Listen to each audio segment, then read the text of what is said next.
I wanted to get some quick battles in, because I've mainly been playing single player and watching other people's games. So aside from playing with friends, I haven't really played that many quick battles. And this is an army I've been wanting to try in quick battle for quite some time. We have 6 Orc Big Uns. We have 6 Savage Orc Big Uns. Asag on foot. And I'm really glad I came up against the vampire counts, because I wanted to try this army against the vampires. Then I have 5 Goblin Wolf Riders over on the flanks. And Asag is, of course, Asag is on foot against the vampire counts, because the vampire counts have many flyers. And they have faster flyers than I have.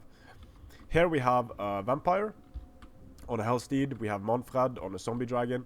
We have 2 units of Cairn Wraiths. We have 4 units of horrors. Interestingly enough, we have 8 units of skeleton spears. Now, personally, I would never bring that many. We also have a White King. I would never bring 8 spears. Maybe he was thinking of Boar Boy Big Uns. Giants could be a potential target for the spears. So I'm going to try an overcast of Spirit Leech right away, just to sort of scare the vampire, because the vampire was probably going for a Wind of Death on my front line there. So I just wanted to scare the vampire a bit. Now Manfred is probably going to Wind of Death as well. Anytime an undead character is moving towards the flank of your force, he's casting a spell now, Master of the Black Arts, that probably means a Wind of Death is coming. So I'm just moving away, rotating away so that he won't be able to hit my entire front line if the Wind of Death comes. Because that is obviously... There we go, the Wind of Death is coming. But it's not going to hit anything, because I keep moving away and it's pretty random. Imagine if that had hit my front line.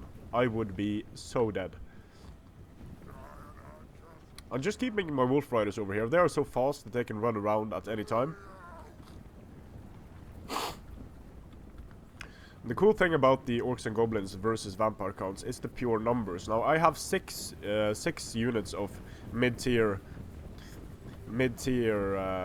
infantry here, and they all have bonuses versus large, which I think is going to help a lot against the Crypt Horrors. The Crypt Horrors are going to be a problem, and also a problem is that these Skeleton Spears are going to be able to tank damage for the Crypt Horrors. Now, I am being set up for another Wind of Death here, so I just want to move Asag up, and you can see there's 1 wizard on each side here. Now, the engagement starts. I have to send in my big uns against the spears, which is, of course, what that's probably what my opponent wants me to do. Send the boys in against the front line of spears.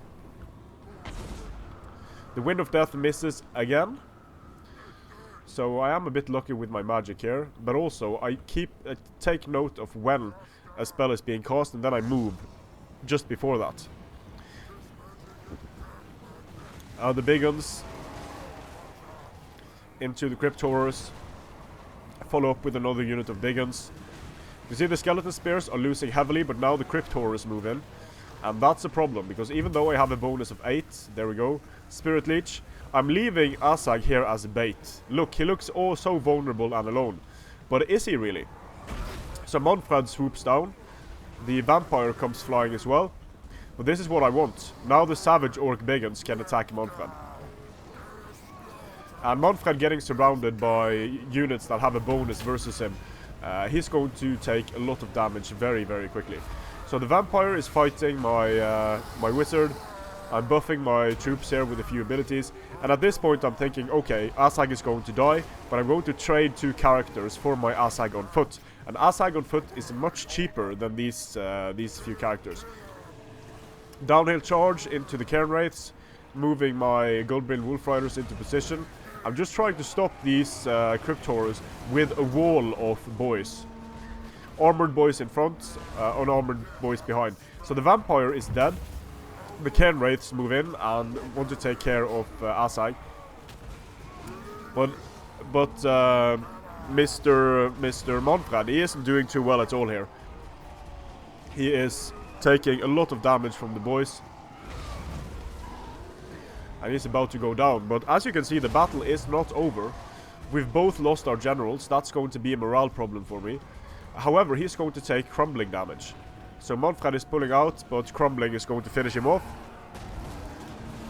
And the undead units start crumbling for the most part. Not the Crypt Horrors as bad, because they are losing even combat. So I want to give them a rear charge with the Wolf Riders. That makes the Skeleton Spears break faster, but the Wolf Riders don't have the best morale, especially now that Asag is dead. So the Wolf Riders are going to be doing a lot of running away, coming back, running away and coming back, but that's part of the Orc and Goblin strategy there. So it might not look too good for me. I have a lot of stuff routing, but if you look at what the enemy has left now, he has Crypt Horrors left. They are a problem. He has his White King, and his Skeleton Spears are starting to go down. His Cairn Wraiths are also starting to go down without doing too much damage.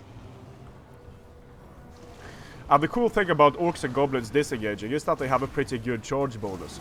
So now, when they pull out, when they run away, they're going to get their charge bonus again and again and again. That's one of the reasons why it's so hard for the undead to fight the Greenskins, because the undead keep getting hit by charge bonuses, and if all of their forces are engaged and they're not able to run down routing troops, that is a problem for the undead.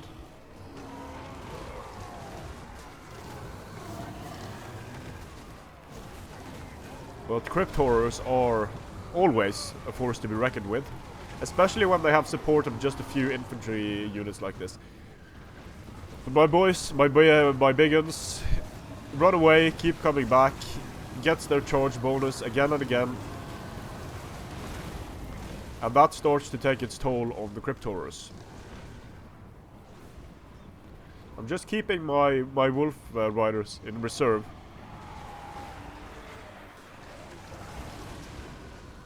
And I'm only giving attack orders on the Crypt Horrors. I am not giving attack orders on the White King.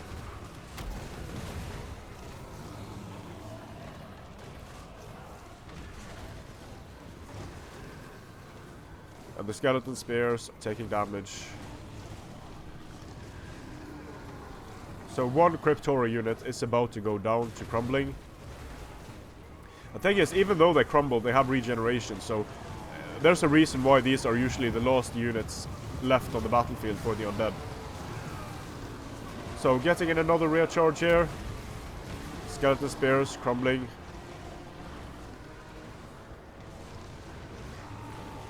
And the big uns have done a great job here in the blob. And here comes another unit of Savage Orc big uns. It's going to get a nice rear charge.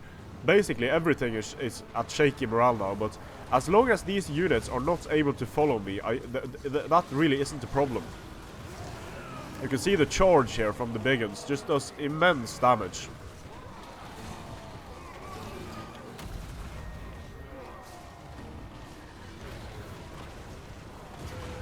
A real slugfest.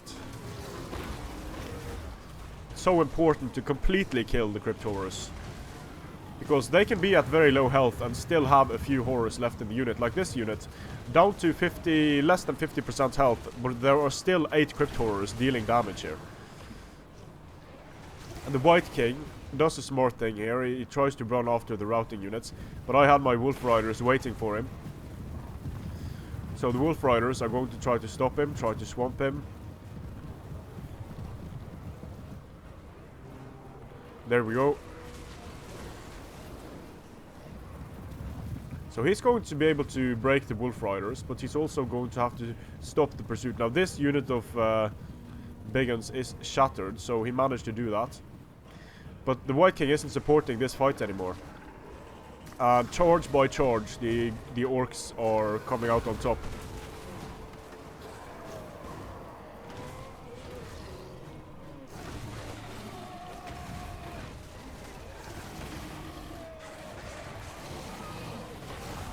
So now just chain crumbling going on for the undead. And the White King gets smashed as well due to army losses. Pyrrhic victory for the boys. Not a pretty battle, but a fun one. And you can see the big guns overall do a decent job. I didn't completely lose a single unit of big guns. Quite sturdy. The Wolf Riders, they didn't do too much. But the sort of the philosophy behind this army was to have as few units as possible with